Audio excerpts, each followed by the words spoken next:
Assalamualaikum warahmatullahi wabarakatuh. Hamdan syukran lillah, amma ba'd. Yang saya hormati Ibu Agidatul Isyana selaku dosen pengampu mata kuliah materi PAI SMA, dan tak lupa teman-teman yang saya sayangi dan saya banggakan. Langsung saja, materi kali ini kita akan membahas tentang toleransi dan menghindarkan diri dari tidak kekerasan. Pada sebab yang pertama, yakni ada pengertian toleransi. Toleransi berasal dari bahasa Latin, yakni tolerare, yang berarti menahan diri, bersikap sabar, menghargai orang lain berpendapat, berhati lapang, dan tanggung rasa terhadap orang yang berlainan pandangan atau agama terhadap kita. Secara umum, istilah toleransi mengacu pada sikap terbuka, lapang dada, sukarela, dan kelembutan.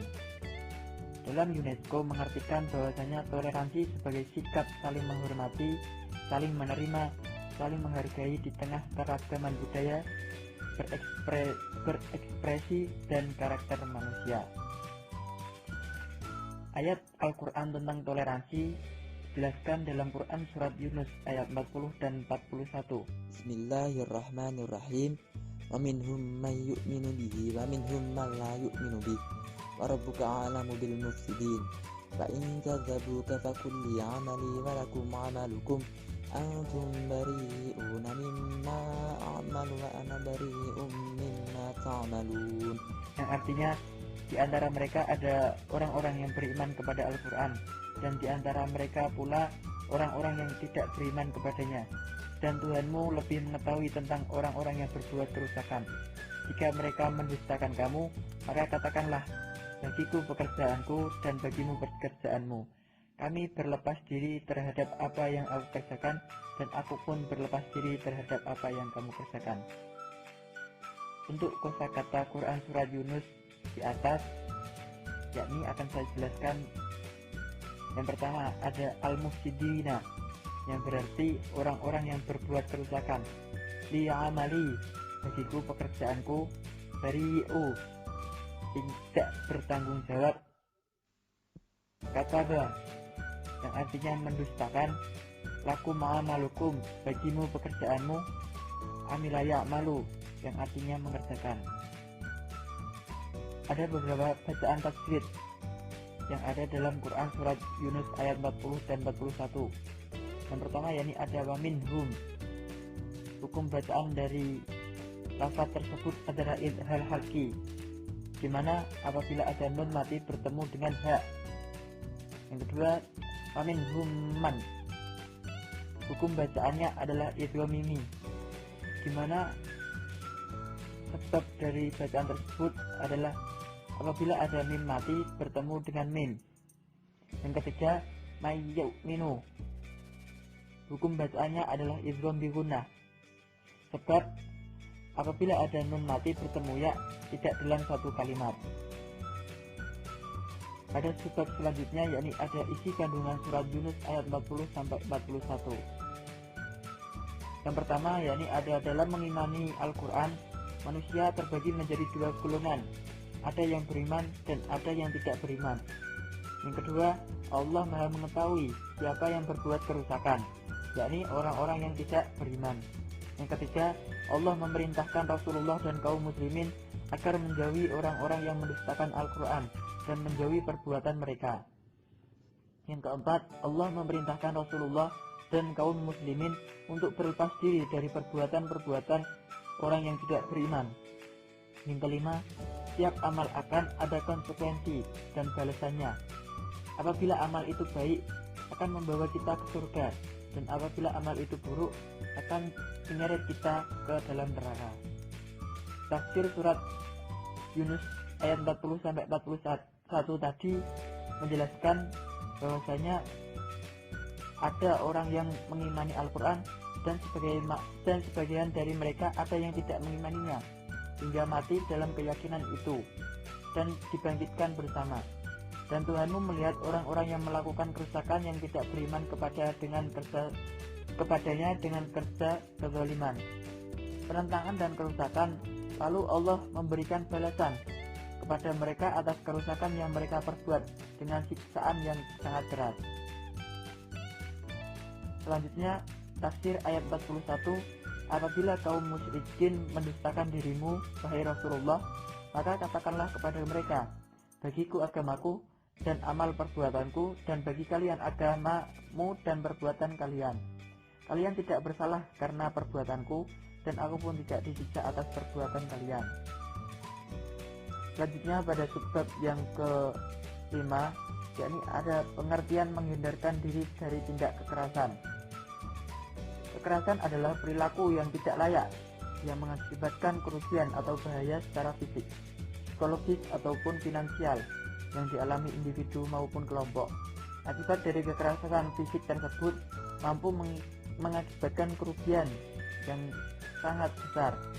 Sedangkan pengertian kekerasan fisik adalah perilaku atau tindakan yang menimbulkan sakit fisik seperti memukul, mencekik, menampar, menendang, menusuk, memutar lengan, membakar ancaman, dan yang lainnya. Ayat tentang menghindarkan diri dari tindak kekerasan terdapat pada surat Quran surat Al-Maidah ayat 32 yang berbunyi, Bismillahirrahmanirrahim, min ajli dzalika katabna ala bani Israila annahu man qatala nafsan bighairi nafsin aw fasadin fil ardi fakannama qatalan nasa jami'a wa man ahyaha fakannama ahyan nasa jami'a wa laqad ja'atkum rusuluna bil bayyinati thumma inna katsiran minhum ba'da dzalika fil ardi la musrifun, yang artinya, oleh karena itu kami tetapkan suatu hukum bagi Bani Israel, bahwa barang siapa yang membunuh seseorang manusia bukan karena orang itu membunuh orang lain atau bukan karena membuat kerusakan di muka bumi, maka seakan-akan dia telah membunuh manusia seluruhnya. Dan barang siapa yang memelihara kehidupan seorang manusia, maka seolah-olah dia telah memelihara kehidupan manusia semuanya. Dan sesungguhnya telah datang kepada mereka Rasul kami dengan membawa keterangan-keterangan yang jelas.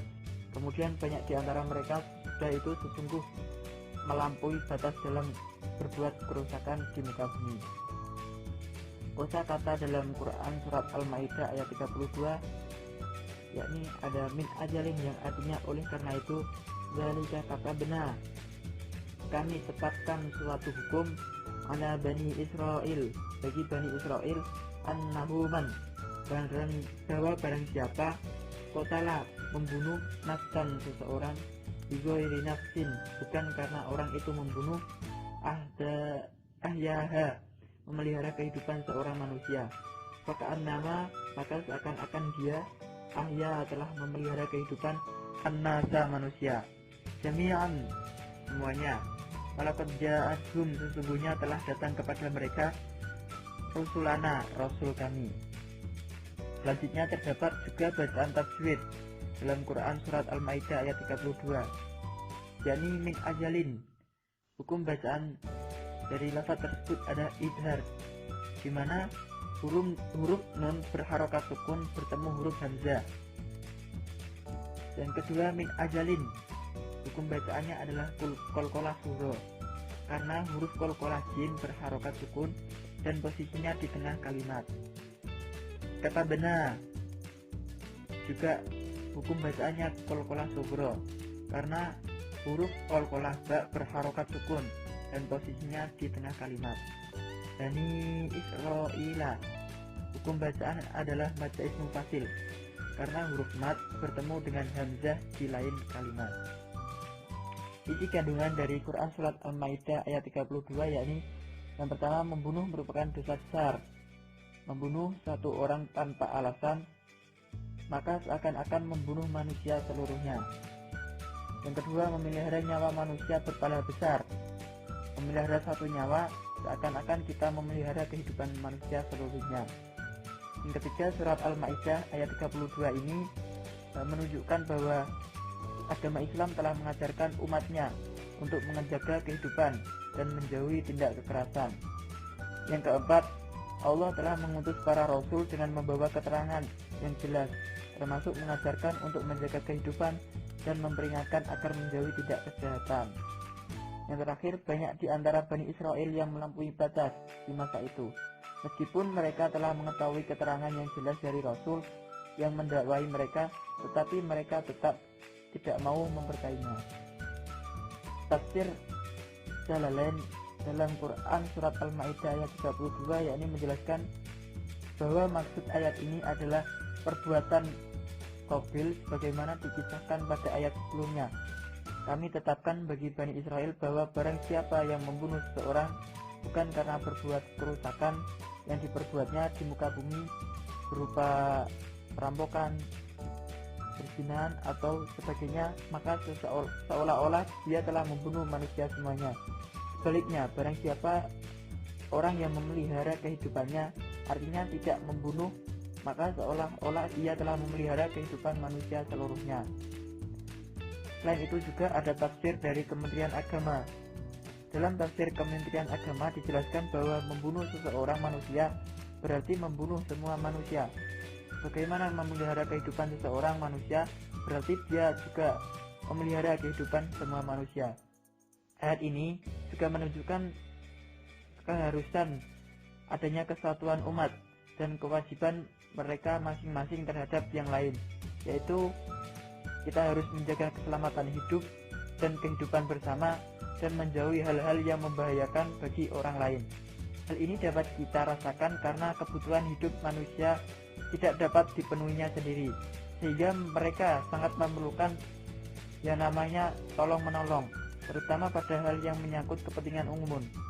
Sesungguhnya orang Bani Israel telah demikian banyak kedatangan para rasul dengan membawa keterangan yang jelas, tetapi banyak di antara mereka itu melampaui batas ketentuan dengan berbuat kerusakan di muka bumi. Sekian presentasi dari saya. Apabila ada kekurangan kami mohon maaf yang sebesar-besarnya. Wassalamualaikum warahmatullahi wabarakatuh.